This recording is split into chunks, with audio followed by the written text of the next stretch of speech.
de Dios, reasumió Job su discurso y dijo: vive Dios que ha quitado mi derecho, y el Omnipotente que amargó el alma mía.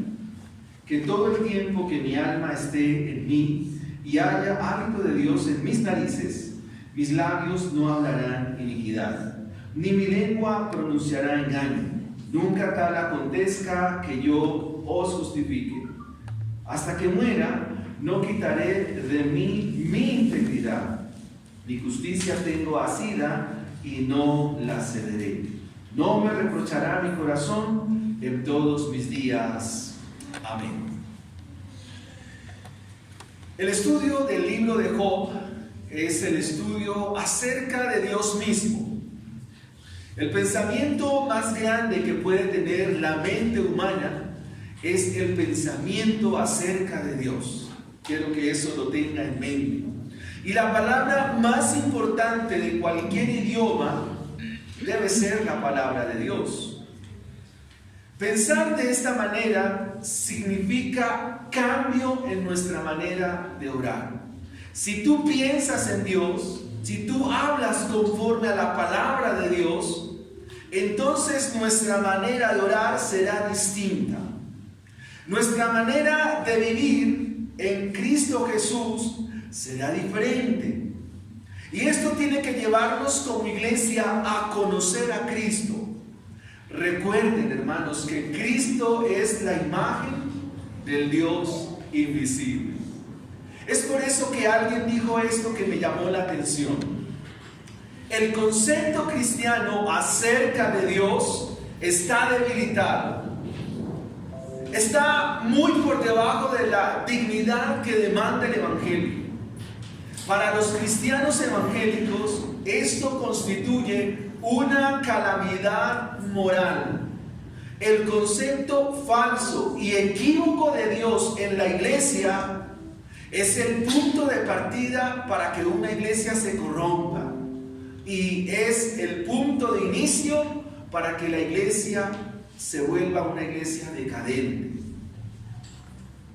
Ahora bien, si tú que estás en esta mañana sabes que no estás caminando como se debe en el Evangelio, entonces hoy tienes que hacer un alto, tienes que reflexionar muy bien y debes venir en arrepentimiento si realmente eres un hijo de Dios o si realmente eres una hija de Dios. Pero también debes tener en cuenta a los tuyos, a los cercanos a ti, tu familia, porque el pasaje de hoy nos desafía ampliamente a la evangelización, nos desafía ampliamente a nuestra tarea eterna aquí en la tierra. Este capítulo 27 hace un llamado a que el pueblo de Dios se mantenga en la justicia. Pero también el capítulo 27 nos llama a que observemos cuál es el destino de los malvados y su trágico final. Por eso, mis hermanos, el título del sermón o la enseñanza es permaneciendo en la justicia del Dios omnipotente. Y esa palabra omnipotente se repite en el versículo 2, en el versículo 10, en el versículo 11, en el versículo 13. Ahí está señalada la expresión omnipotente, el todopoderoso. Manténgase en la integridad, manténgase en la justicia, permanezca en la justicia del Dios omnipotente. Para permanecer en la justicia del Dios omnipotente, el capítulo 27 nos va a presentar tres aspectos. El primero de ellos lo vamos a encontrar desde el versículo 1 al versículo 7. Ese sería nuestro primer punto en esta mañana. Repito, para permanecer o para mantenerse en la justicia del Dios omnipotente, es necesario lo que nos presenta el versículo 1 al versículo 7. ¿Y qué es lo que nos presenta? Que hay que mantenerse en la integridad según la justicia. Hay que mantenerse en la integridad según la justicia. En la porción que hemos leído, Job está haciendo su defensa. Y aunque Job sabe que aparentemente Dios no le ha hecho justicia, no lo ha vindicado, algo así como que no lo ha defendido, él va a decir algo que tiene que ver con los hijos de Dios.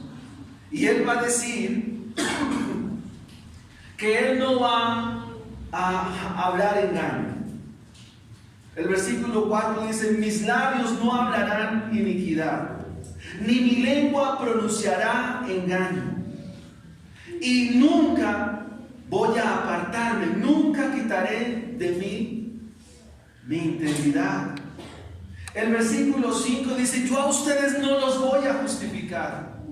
Recuerden que el diálogo que se da entre Job es con Bildad, con Chofar y con Elifaz. Y ya sabemos que han habido diálogos entre ellos. Y ellos saben, o lo que el pasaje nos muestra, es que Bildad, Chofar y Elifaz han hablado mal. No han hablado íntegramente. No han hablado conforme a la justicia. No han hablado conforme a como debiera hablar un hijo de Dios. Por eso Job les dice: yo a ustedes no los voy a justificar. No les voy a justificar que estén hablando de esta manera. No les voy a justificar que se expresen de esta manera. En cambio yo, hasta el fin de mis días, o mientras haya aliento en mi ser, mientras tenga vida, mis labios no hablarán iniquidad, ni mi lengua pronunciará engaño, ni apartaré de mi vida la integridad. Así que manténgase en la integridad que es según la justicia. Job retoma su discurso. El hecho que diga reasume, el verbo ahí es machar y significa que volvió a hablar. Es decir, que quien hablaba en los versículos anteriores fue Bildad. Así que en estos primeros versículos de este capítulo 27 se nos hace referencia a que Job aún está sufriendo. Y aunque Dios no le ha hecho justicia, y aunque Dios aparentemente está ahí, pues él piensa y va a decir: no los voy a justificar. Ahora quisiera que tenga en mente que para mantenerse en la justicia, para mantenerse en la vida justa, la vida que es conforme al reino de Dios, usted debe tener en cuenta 3 prioridades que nos presenta este capítulo 27 del versículo 1 al versículo 6. Quiero que tenga en mente 3 prioridades, 3 aspectos importantes. Estas prioridades tratan con el gravísimo pecado de la lengua. Estas prioridades que nos presenta el versículo del capítulo 1, versículo 27, versículo 1 al versículo 6, estas 3 prioridades nos hablan de la santidad al hablar, la santidad en nuestra manera de expresarnos. Y la primera prioridad que usted debe tener en cuenta y que debe quedar muy bien para refrendar en nuestro corazón en esta mañana es que tus labios no hablen iniquidad. Que tus labios no hablen iniquidad. Que tus labios no hablen en maldad. Es lo que dice el versículo 4. Job dice: mis labios no hablarán iniquidad. Ahora pensemos, ¿de dónde surgen las palabras? ¿De dónde afloran las palabras? Y lo que la Biblia nos enseña es que las palabras vienen de nuestra manera de pensar. Lo que digo, lo que pronuncio, lo que expreso, tiene una raíz, y esa raíz está en nuestro pensamiento. Así que es desde nuestro pensamiento que se afloran las palabras que vienen a nuestros labios. El Señor lo dijo en el Nuevo Testamento: De la abundancia del corazón habla la boca.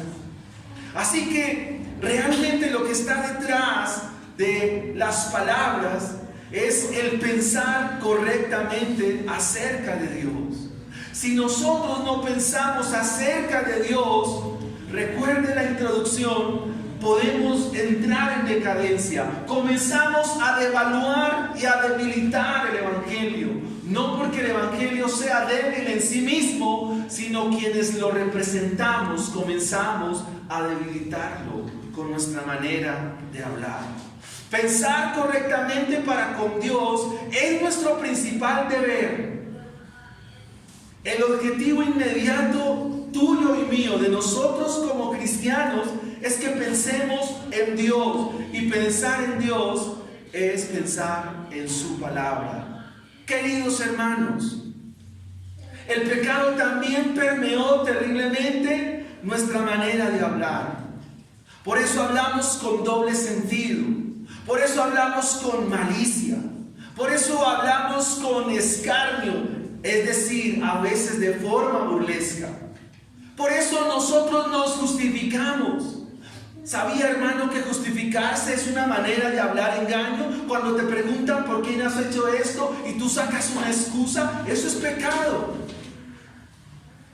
Cuando usted grita, eso es pecado también.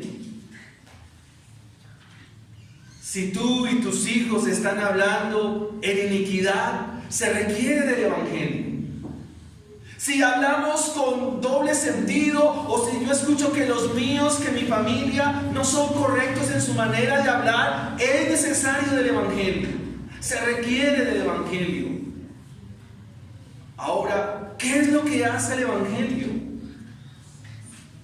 El Evangelio lo que hace es regenerar mi pensamiento.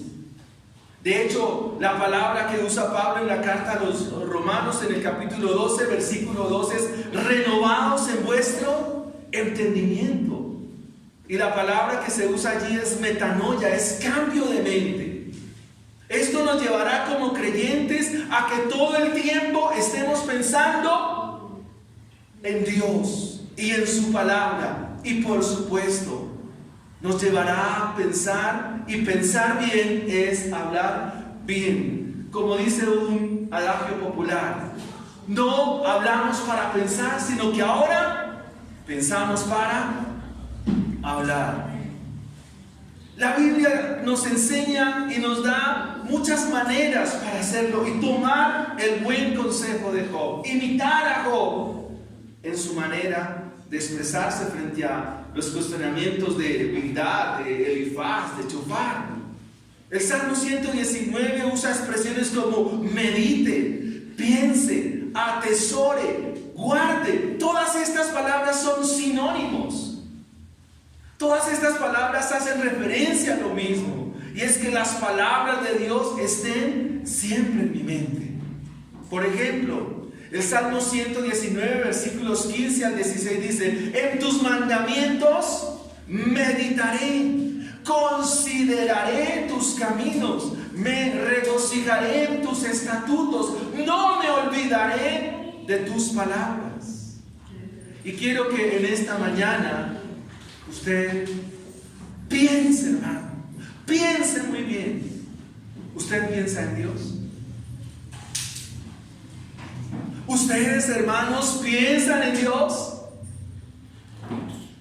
¿Cuál es la respuesta? La respuesta es no. Porque si usted pensara en Dios, la asistencia a la iglesia para usted sería una prioridad. ¿Por qué? Porque la iglesia es la familia de los santos y es un lugar de instrucción para que usted se equipe, para que usted se instruya, para que usted se edifique y así mismo usted pueda edificar a los suyos.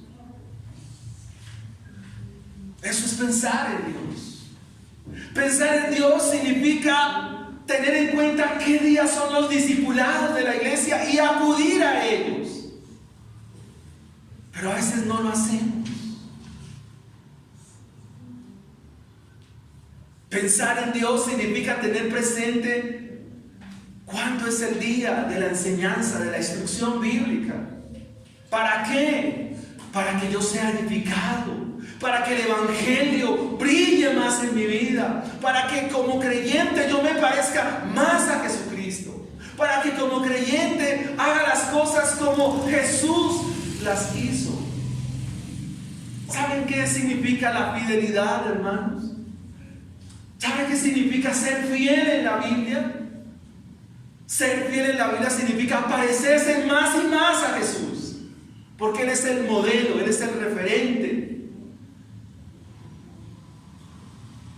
Pensar en Dios es pensar en la oración, es capacitarnos. Esta debe ser una prioridad para que el engaño y la iniquidad no esté en nuestra boca, para que nuestra santidad, para que la vida que es en Dios, de alguna manera o de otra, el Señor la use para impactar a otros. La propuesta de Job en esta mañana es muy interesante, hermanos, porque él le dice a sus 3 amigos: miren, muchachos, bueno, esa es una paráfrasis, bueno, muchachos, yo mientras viva, mientras tenga aliento de Dios, mientras Dios me dé vida, pudiéramos decirlo así, mis labios no hablarán iniquidad. No voy a hablar, de mis labios no va a salir palabra de maldad. Y eso es una lógica, hermanos. Cantamos: si vivimos, para Él vivimos. ¿Sabes qué significa vivir para Dios? Vivir conforme a sus palabras.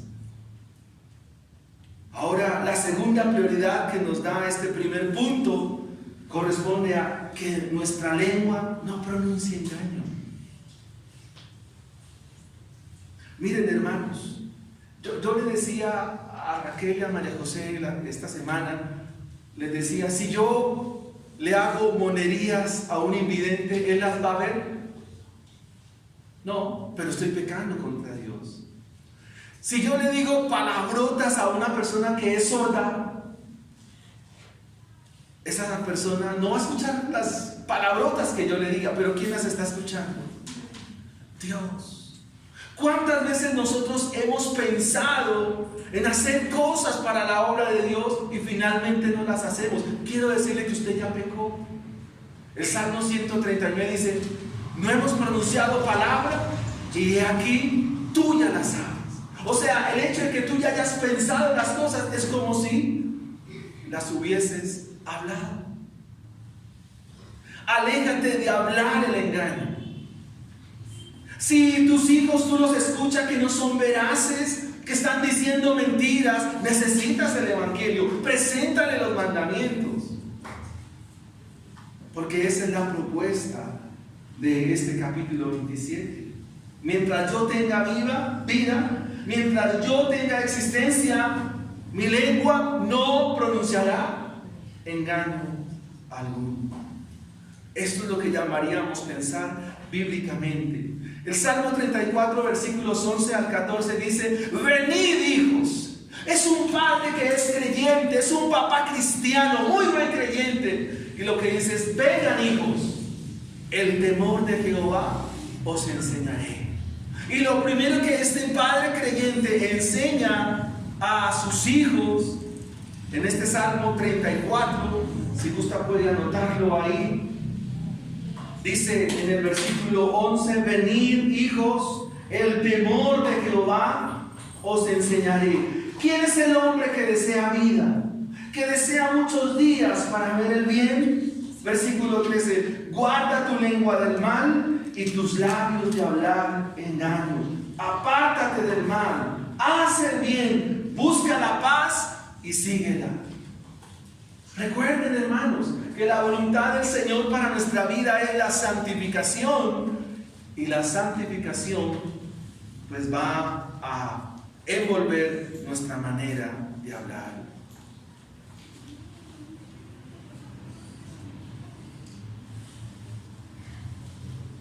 Bendicen el nombre del Señor. Ahora, ¿cuál debe ser su oración? Señor, guárdame de hablar mal. Guárdame de pensar mal, guárdame de las malas palabras, de prometer y no cumplir, de decir y no hacer. El Señor dijo en el Sermón del Monte, dijo, que tu sí sea sí y tu no sea no. Si no va a cumplir, no lo diga, no lo haga, no lo piense, para llevar un poco más en el extremo. Así que para mantenerse en la justicia del Dios omnipotente es necesario tener en cuenta estas prioridades. Mantener la integridad es la siguiente prioridad. En el versículo 5, después del punto y coma dice, hasta que muera, no quitaré de mí mi integridad. Y esa es una prioridad, sea íntegro. Job obviamente les está diciendo a Bildad, a Jobab, sean íntegros, porque su manera de hablar no ha sido la más correcta. Y algo que hablábamos esta semana con nuestro hermano Rubén es que ellos van a ser reprendidos y la mano del Señor está sobre su manera de hablar, porque el hablar mal se equipara a cualquier pecado. Así que, amados hermanos, seamos íntegros. Nunca tal acontezca que yo los justifique. Justificar aquí significa aprobarles, secundarles, respaldarlos. Es una palabra muy interesante en el hebreo. ¿Sabe cuándo nosotros los padres dejamos de ser íntegros frente a Dios? Cuando alcahueteamos cosas de nuestros hijos. Cuando nos damos cuenta que nuestros hijos están fallando y nos hacemos los de la vista gorda o los de la oreja gocha. Yo no sé si está bien, pero estamos perdiendo la integridad, no que nos da el moralismo ni el subjetivismo religioso, no el humanismo, sino la integridad verdadera, la integridad que da el Evangelio. Caminar en integridad es la única manera de honrar a Dios. Caminar en integridad es la única manera de agradar a Dios. Aquí la palabra integridad tiene por sinónimo vivir sólidamente, vivir justamente, vivir rectamente. Sus amigos no hablaron muy íntegramente que digamos. Y Job les dice, yo a ustedes no los voy a justificar. Así que, mis hermanos, pudiéramos preguntarnos en esta mañana, ¿qué significa la integridad bíblica? ¿Qué es ser íntegro según la Biblia? Mis hermanos, ser íntegro según la Biblia es abrir nuestro corazón. ¿A qué? A la palabra de Dios. Abrir nuestro corazón y exponerlo a su palabra, para que por esa palabra Dios alumbre nuestra vida y podamos ser confrontados y venir al arrepentimiento. Eso significa integridad según la Biblia. Significa abrir nuestro corazón a la palabra de Dios, abrir nuestro corazón a la enseñanza de la Biblia, para que mi corazón sea alumbrado con el Evangelio y de esta manera mi vida sea cambiada. De esta manera mi vida sea diferente. Hasta tanto mi corazón no se exponga a la palabra de Dios, usted seguirá en la oscuridad de su corazón. Y la integridad tiene que ver con la santidad. Así que la integridad que obra el Evangelio no está según los estándares de este mundo, ni los estándares de los líderes religiosos, sino aquí la integridad es según los estándares de Dios. Y Dios demanda que nosotros vivamos irreprensiblemente. Esta palabra integridad hace referencia a eso, a vivir sin tacha, a vivir en rectitud, a vivir según la justicia del reino de Dios, a vivir como nuestro Señor Jesucristo. Vivir íntegramente, vivir con ejemplo, amados hermanos, nos dará la autoridad frente a nuestros hijos, frente a la iglesia, frente a mi familia. ¿Sabe por qué a veces no me creen como creyente? Y decía hace unos días atrás, ¿por qué a los cristianos en vez de decirle cristianos, les dicen cristinos, les dicen crispetos y todas esas cosas? Por eso, porque no tienen integridad. Lo que dicen, no hacen, no viven, no se parecen a Jesús. Pero eso sí, hablan mucho. Así que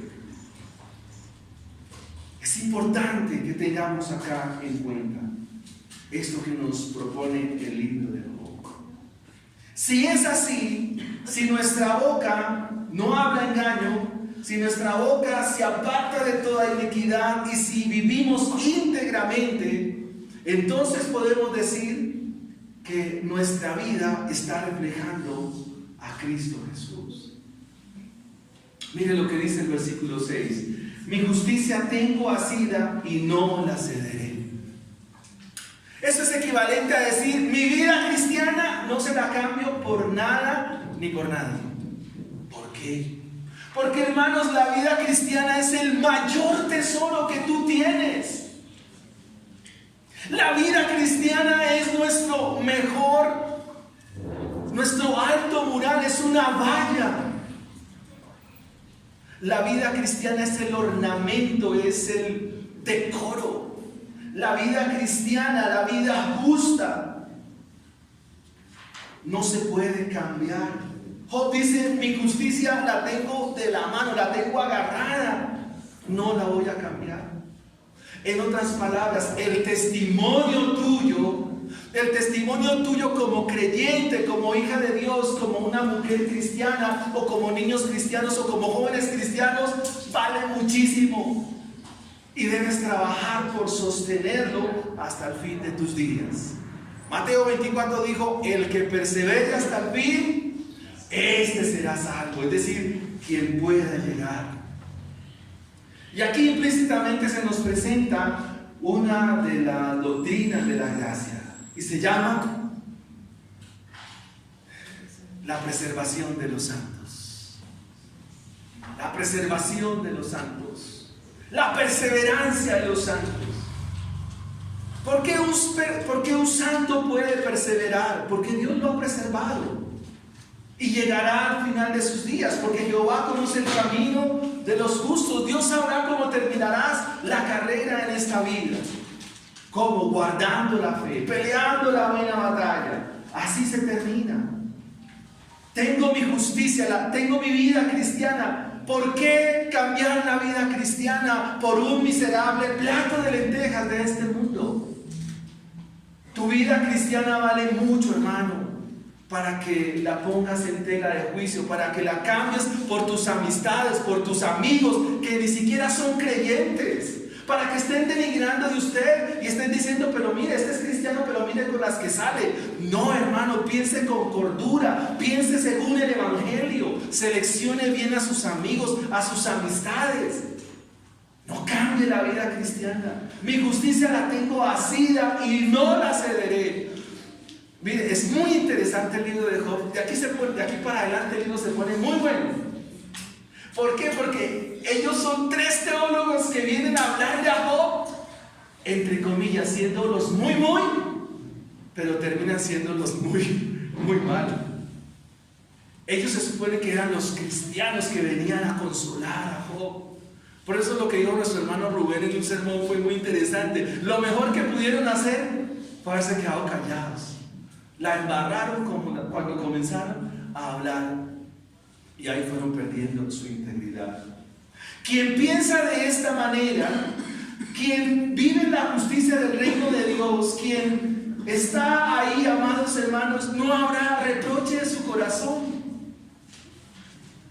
Es decir, no tendrá la conciencia tranquila. Ay, no, yo hoy qué hice.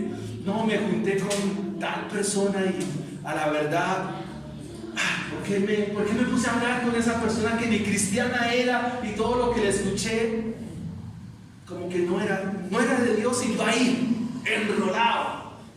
No puede ser así, amados hermanos. Deben tener en cuenta estas prioridades según el Evangelio. para que no te reproche tu corazón. ¿Cuándo? Todos los días de tu vida. Quiero cerrar este punto indicándole a ustedes, hermanos, ¿por qué usted se vive arrepintiendo de lo mismo y confesando a Dios siempre el mismo pecado? ¿Por qué usted vive diciendo a Dios, perdóname otra vez por lo mismo, y otra vez por lo mismo, y otra vez por lo mismo? Es decir, usted vive reprendido. ¿Por qué, hermanos? Hay algo que pasa ahí. Esto nos lleva a nuestra segunda enseñanza. Para mantenerse en la justicia del Dios omnipotente, es necesario que usted conozca el destino de los pecadores. Versículo 7 al versículo 12. Es muy interesante, amado hermano, que usted pueda tener en cuenta esta parte de la Biblia. Algo que quiero decir, amados hermanos, es que rebelarse contra la palabra de Dios es rebelarse contra Dios mismo. Salirse de las prioridades que hemos mencionado anteriormente es vivir sin sentido, es vivir sin solidez, es vivir sin salvación, es vivir sin esperanza. En otras palabras, estás sin la vida eterna en tu vida y en tu corazón. Por lo tanto, es necesario que en esta mañana, desde el versículo 7 al versículo 12, considere, hermano, considérelo muy bien. Con todo mi corazón le puedo decir a usted, considérelo. Sacúdase en esta mañana y mire cuál es el destino de los pecadores. El libro de Job nos ha mostrado una y otra vez qué piensa Dios de los pecadores, de los que están sin arrepentimiento. Y recuerde una vez más la introducción, no vamos a devaluar o a debilitar la enseñanza bíblica. No, hermanos, no va a ser así. No va a ser así, pero tú tienes que salir hoy muy consciente de lo que es la vida cristiana. Acomódese, por favor. Cuando me refiero al destino de los malos, es para que usted despierte y tenga temor hoy. Mis amados, este es un anuncio dentro de la predicación. Los discipulados son para eso, hermanos. Para eso es el discipulado. Es una oportunidad para exponerme al Evangelio, pero usted se rehúsa, usted lo cambia, usted saca cualquier excusa para no asistir. No, que es que estaba en una parte, no, que es que llegué a la otra. No, hermanos, están solamente 40 minutos. Y hermanos hombres, lo que voy a decir me compete a mí también. Los hombres estamos dormidos en esta iglesia. Miren, hermanos, las mujeres llevan ¿cuántos viernes? Creo que 4, ¿no? Con el que viene. ¿Sí? ¿Sí, Sandrita? 4 viernes. Van para 4 viernes de discipulado. 5. Ah, 5. ¿Y los hombres qué? ¿Y los hombres qué pasa?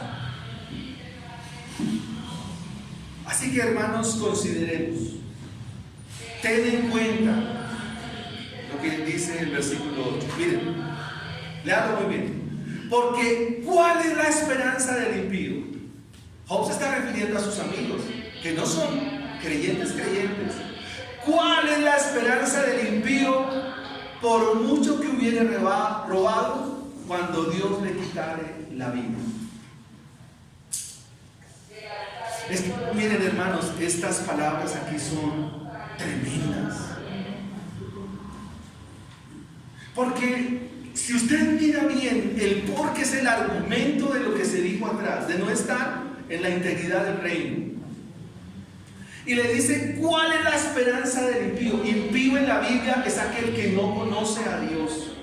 Impío en la Biblia es aquel que vive sin Dios. Impío en la Biblia es aquel que está en total y absoluta oscuridad. Y puede que éste hubiere ganado cosas, obtenido cosas, y dice cuál va a ser su esperanza una vez muera. Y la Biblia nos dice, amados hermanos, que el impío no tiene ninguna esperanza. El Salmo 18:41 dice, clamaron y no hubo a quien salvase. Aún clamaron a Jehová, pero él no los oyó. El juicio divino vendrá inexorablemente. Presentarse delante de Dios es un momento inaplazable. Nadie podrá aplazar ese momento. Por mucho que gane, por mucho que tenga, por más que la vida le dé ganancias materiales, dice el versículo 8, no tiene esperanza el impío.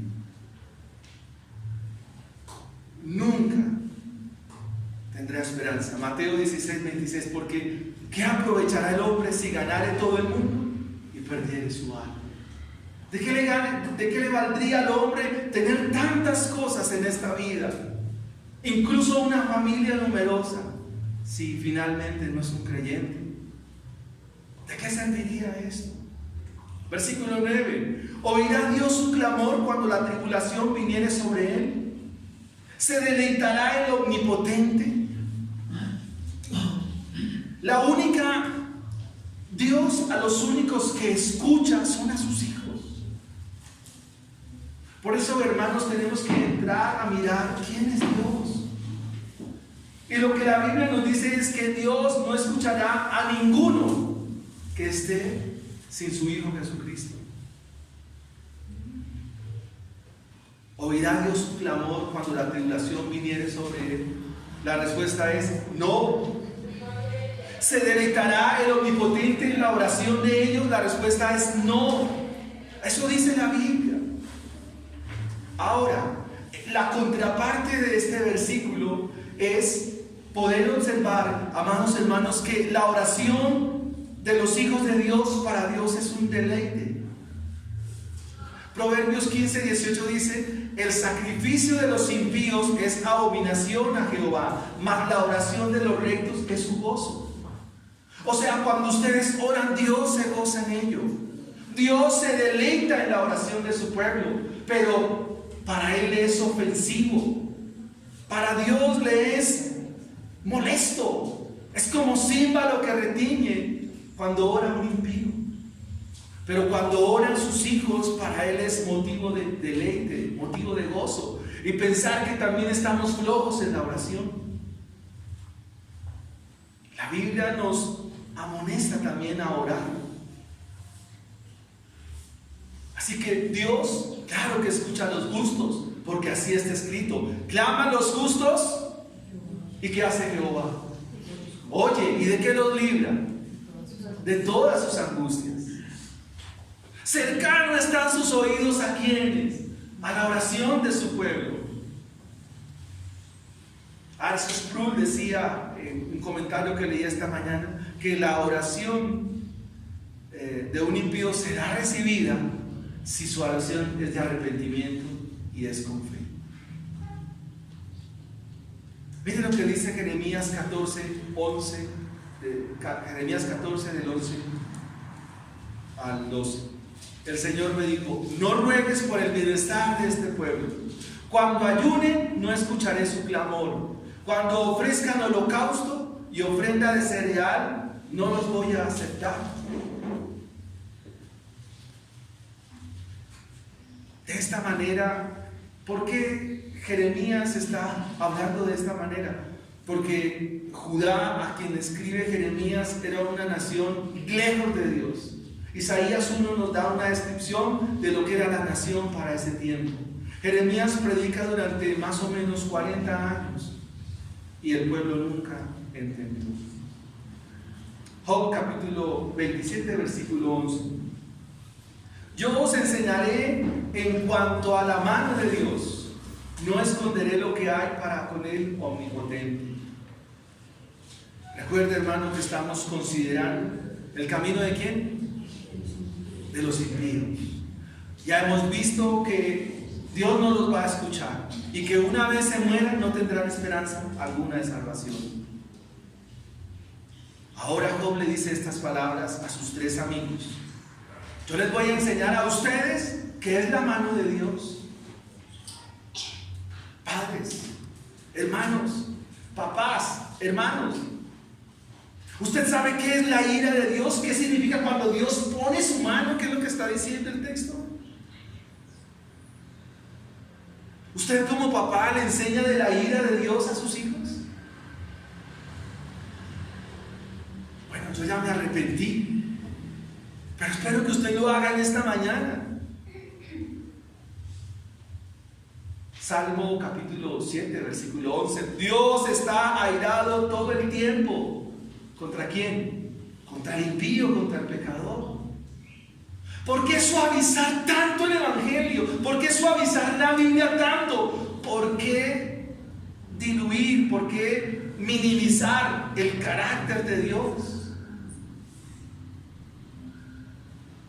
Algunos piensan que Dios es un viejito bonachón que está detrás de las nubes y que está interesado en satisfacer los antojos de todo aquel que le dice Señor. No, no es así, hermanos. El Dios de la Biblia es un Dios justo, es un Dios santo, y así como es un Dios de amor y misericordia, también es un Dios de ira. Y como le dice Bildad, Shofar, Elifaz, les voy a enseñar qué es la mano de Dios. Y no voy a esconder lo que hay para con el Omnipotente. ¿Sabe cuándo fallamos nosotros en la iglesia? Cuando escondemos las verdades del carácter de Dios. Cuando la predicación o lo que enseñamos no tiene nada que ver con Dios. No siempre que se mencione a Jesucristo en una enseñanza significa que el sermón o la enseñanza fue cristiana. No, eso no significa eso. No vamos a enseñar cosas que no refieren acerca de Dios. Y aquí que todos vosotros lo habéis visto. Miren, hermanos, la ignorancia de quien es Dios es un error garrafal en la iglesia. Cuando usted ignora quién es Dios, el Dios vivo, el Dios verdadero, cuando usted ignora acerca de Él y sus atributos, usted es un ignorante. Somos unos ignorantes. Ignoramos. Y esas cosas deben ser enseñadas en la iglesia. Les recomiendo el libro de los atributos de Dios de Wayne Grudem para que lo puedan estudiar. El salmista David dijo estas palabras en el Salmo 32. Dice estas palabras, dice: porque de día y de noche se agravó sobre mí tu mano. ¿Qué era lo que estaba haciendo Dios con este pecador? Hermano, ¿sabe qué estaba haciendo David? Tapando el pecado. Nadie lo va a saber, nadie sabe lo que estoy haciendo, nadie lo sabe. Y sí, pero él por dentro sabe que estaba viviendo, porque tenía el Espíritu de Dios, estaba viviendo la mano de Dios. Y dice: sobre mí se agravó tu mano. Todo el tiempo. O sea, Dios comenzó a molestarlo, a incomodarlo. Y dice estas palabras en el versículo 5: mi pecado te declaré y no encubrí mi iniquidad. ¿Sabe cuándo descansamos? Cuando confesamos a Dios con propiedad y con puntualidad lo que estoy viviendo. O sea, no camuflamos las palabras ni Señor, perdóname mis pecados. Pero la idea es: ¿cuáles pecados? ¿Usted qué es lo que me está confesando? ¿De qué transgresiones que estamos hablando? ¿De cuáles transgresiones que ha cometido? Eso significa la mano de Dios. Así que cuando Job le dice a estos 3 amigos que él tiene: mire, les voy a enseñar la mano de Dios, les está diciendo: Dios es un Dios de ira. Y ustedes lo han visto. Entonces, ¿saben qué son sus discursos? ¿Saben qué es toda la palabrería que en 27 capítulos me han dicho? Banalidad. Así termina, dice: ¿Por qué pues os habéis hecho tan enteramente vanos? Miren, hermanos, cuando nosotros no conocemos a Dios, ¿saben nuestras conversaciones cristianas qué son? ¿Qué son? Cuando nosotros hablamos sin el Evangelio, sin la vida cristiana, ¿saben qué son nuestras conversaciones? Ahí dice: patas, no sirven. Es hablar como cuando habla el viento y todas estas cosas. Bien, hermanos, tercer y último punto para cerrar en esta mañana. Tercer y último punto, versículos 13 al 23. Examinen la porción de los impíos. Y es lo que dice el versículo 13. Esta es la porción, aquí entra a hablar Shofar, dice que esta es la porción del hombre impío. Y esto sí que es tremendo, hermanos. O sea, la verdad yo fui muy confrontado, hermanos. Tuve que pedir esta semana muchas veces preparando esta enseñanza, perdón a Dios. Aquí la porción tiene que ver con la familia, o lo que llamaría la Biblia la heredad, mi heredad. En otras palabras, ¿ustedes saben quiénes son mi heredad? Una se llama Raquel y la otra se llama María José. Esas son mi heredad.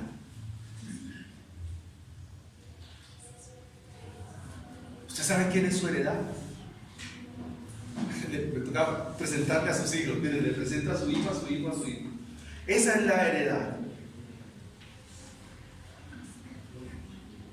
Hermanos, versículo 13. Esta es para con Dios la porción del hombre impío, y la herencia de los violentos han de recibir del Omnipotente. Si sus hijos fueren multiplicados, serán para la espada, y sus pequeños no se saciarán de nada. Por un momento, piense en su familia, piense en sus hijos. Si sus hijos, si su familia, incluye a sus sobrinos, no conocen a Dios, dígame, ¿qué destino les espera? Mire, hermanos, lo que voy a decir es fuerte, pero es mi deber decirse. No me diga que porque creen en Dios, eso ya sirve, eso no sirve de nada, hermanos. ¿En serio? Cuando una persona le dice, mire, es que yo creo en Dios, lo que está diciendo es quién sabe a qué Dios se refiere, pero no es ese. No es el Dios que nos habla en esta mañana. ¿Quiere anotar dos citas?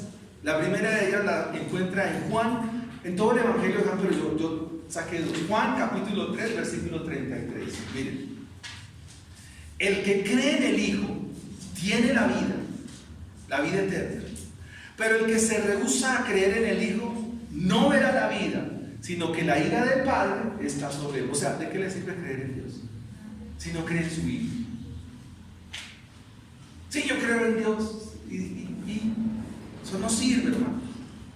Primera de Juan 5:12. El que tiene al Hijo, ¿qué tiene? La vida. Aquí la palabra es Zoe para hablar de la vida eterna, la vida que viene de Dios. Y el que no tiene al Hijo, pues no tiene la vida. En este caso, la vida eterna. Entonces no sirve, hermanos. Así que piense en sus sobrinos, piense en su familia, piense en sus hermanos, piense en ellos. Dentro de 8 días tenemos culto evangelístico. ¿Usted sabe qué es un culto evangelístico? Es donde invitamos a una persona y aquí le presentamos el evangelio. Ese es un culto evangelístico de hoy en 8 días. Así que lo que dice Job, dice, ¿de qué me serviría a mí ser un creyente y mis hijas no creen? ¿Serviría eso de mucho? No, hermano. Ahora, ¿qué hay que hacer? Venga a la iglesia, capacítese, hermano, discipúlese para que usted haga una tarea evangelística en su casa, hermano.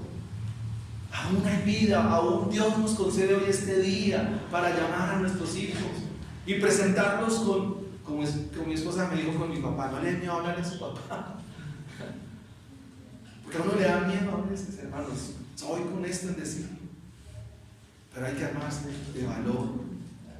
Versículo 15. Los que de él quedaren en muerte serán sepultados y no los llorarán sus viudas. Como esta es la justicia retributiva del Antiguo Testamento, en Medio Oriente los hijos que se miran como una gran bendición, pero los hijos de los impíos o los dejaban para la guerra, para el hambre o para la espada.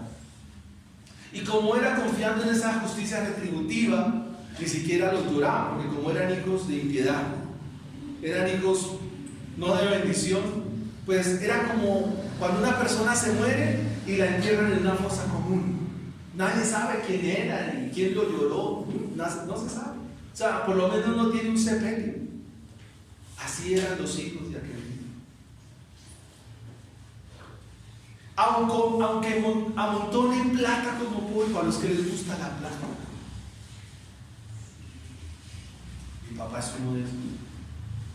Y prepare ropa como lodo. ¿Sí? A los que les gusta amontones ropa y amontones ropa en el closet. Dice que para estos le habrá preparado él, mas el justo se vestirá. Es decir, alguien aprovechará eso. Alguien se aprovechará de la ropa que guardaron todos estos malos. Hace un tiempo atrás, cuando confiscaban las fincas de los capos, de todo eso, de la droga, del narcotráfico, esas fincas las daban era para lugares de rehabilitación y demás. Nunca disfrutaban eso, o quedaban para museos. Más o menos es la idea del texto. Entonces, ¿de qué serviría, hermanos, tener plata, tener ropa y no vivir para lo verdaderamente esencial? Estamos diciendo que no compre ropa. Claro, hermano, compre toda la ropa. Está bien, hermano, ahorre. Está bien.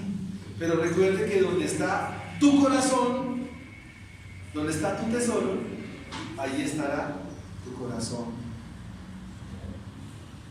Versículo 18. Estos, aunque tienen una gran casa, realmente lo que Dios es ver como la casa de una polilla. ¿Usted ha visto las casas de la polilla, de esa mariposa? ¿Cómo son? Son con unos filamentos y medio le cae una hoja y ya las desarma. Y como enramada que hizo el que guarda. O sea, una choza. ¿Qué puede resistir una choza? Así sea una casa lujosa. Muchos ricos se acuestan por última vez, abrirán sus ojos y no tendrán nada. Es lo que le está diciendo Job. Se apoderará de él terrores como aguas, torbellino nos arrebatará de noche. Así que estos textos, mis hermanos, nos refieren que lo que tiene el impío y la confianza que pone en estas cosas, al final de cuentas, no sirve de nada. Como lo es la casa de la polilla o la telaraña. Hay gente que llega a muerte con mucho dinero en el banco. ¿Y de qué sirvió tener tanto dinero y vivir y morirse? De nada. Es comparado con aquellos que son llevados por el viento. La tempestad los arrebata. Versículo 22. Dios pues descargará sobre él y no perdonará. Hará él por huir de su mano. Batirá las manos sobre él. Aquí significa este gesto. O sea, batir las manos en este contexto significa desafiar a Dios. Y le rechiflarán. Ustedes saben esta parte de dónde está hablando. De lo que el Nuevo Testamento llama el crujir de dientes. De lo que llama el Nuevo Testamento el crujir, la rabia que se siente por Dios de no haber sido perdonado. Este es el destino. Esta será la suerte de los malos, de los impíos, de los que están sin Dios, si no se arrepienten. Aquí hay una pregunta con la cual deseo seguir presentando el Evangelio a ustedes. Versículo 22. Dios pues descargará sobre él y no perdonará. Hermanos, Dios ha provisto una manera para ser librados de su mano. Dios ha provisto de un camino para ser librados de Él, de su ira, del ardor de su ira, de ser librados de su mano. Dios ha provisto. Dios ha provisto una solución. Y es su Hijo Jesucristo. Él lo envió. El Padre lo envió con el propósito de que pudiera salvarnos de la ira de Dios. Si es así, y usted viene en arrepentimiento en esta mañana, usted tiene la obligación de comenzar a entender quién es Dios. Tu oración debe ser pura, tu canto debe ser puro, la lectura de la Biblia debe ser reverente y en forma constante, porque de esta manera vivirás en las prioridades de Dios. El pensamiento de todo creyente ante la exposición de la palabra es: Señor, ¿en qué estoy mal delante tuyo? Llévame al arrepentimiento, llévame a confesar el pecado. Señor, sácame a una roca fuerte y permite que yo sea un hombre y una mujer obedientes a ti. Y como diría el pecador arrepentido de David: Señor, no quites de mí tu Santo Espíritu, y Espíritu noble me sustente. Así que, mis hermanos, vamos a orar al Señor.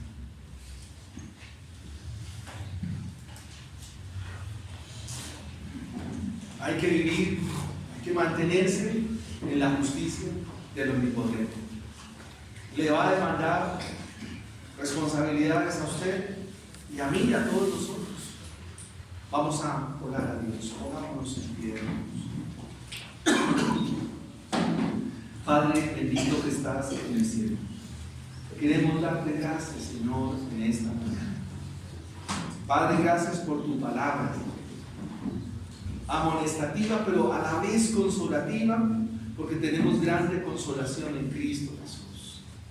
Padre, enséñanos, por favor, danos valor, danos de esa suficiencia que da el Evangelio, que da la gracia tuya, esa gracia que en el libro está por ahí implícita y en algunas partes no se ve. Dios es gracia, Dios es misericordia. El sermón de hoy también es muestra de la misericordia, que nos amonesta a ser íntegros, a dejar de estar hablando con engaño, con mentira, a considerar de verdad el pecado como tú lo ves, a considerar que el pecado es serio, que el que está sin Dios, sin arrepentimiento, eso es serio, porque está en camino de muerte. ¿De qué serviría tener una familia, tener hijos, si no viven para Dios? Oh Dios, ¿cuántos siervos tuyos fueron buenos pastores, buenos siervos tuyos, pero sus hijos apartados del camino? Eso es una tragedia grande. Si a veces, en mi caso, cuando mi Señor sabe que mis hijas dicen: no quiero ir a la iglesia, para mí es como un clavo que atraviesa mi costado, es como algo que me pulsa, me da mucho dolor. ¿Cuánto más cuando uno está ya con años y ve a sus hijos tan distantes de Dios? Señor, nuestra oración es que como iglesia aprendamos a amar los discipulados de la congregación, a no hacerle quite. Señor, tenemos discipulados los viernes, ya miraremos las formas a los hombres, Señor. Dios, tanta responsabilidad que como varones tenemos, como si la vida fuera eterna en esta tierra. ¿De qué sirven 70 años con una eternidad? Padre, aléjanos de volvernos papás alcahuetes, porque queremos alivianar el Evangelio, alivianar las verdades tuyas. palabra nos dice que hay que llamar las cosas por su nombre, como son, no como yo pienso que las debo llamar, sino como Dios dice que toca llamarlas. Gracias, Señor. Bendice hasta tu iglesia, Señor. En lo personal, permíteme servirles, ayudarles, Señor, como pastor, primeramente en mi casa, en mi familia, de mi esposa y de mis hijas, Señor. Perdóname cuando he hablado en engaño, cuando he hablado en mentira, cuando he hablado lo que no es, Señor. Perdóname. Perdóname las veces que no he sido íntegro en mi manera de ser, Señor. También merezco reprensión, Señor, y gracias, porque sé que también es muestra de tu amor. Dame valor para anunciar el Evangelio a mi familia, Señor. No es fácil, pero debo hacerlo, Señor. A mis sobrinos, Dios, ayúdanos, danos gracia. Esa gracia tuya, Señor. Esa gracia que tan solamente procede del Evangelio. Porque de nada sirve cuando le dicen a uno, yo creo en Dios. Eso no sirve. Si no se cree en el Hijo, no hay nada. Y nuestro mensaje, el mensaje del Evangelio es: crean en Jesucristo y creer en este crucificado y en este resucitado. Es creer a su obra. Eso consiste en el Evangelio. Lo demás es lo que diría Job, es pura palabrería, pura banalidad, pura cháchara. Gracias, Señor, en esta mañana. En Cristo Jesús.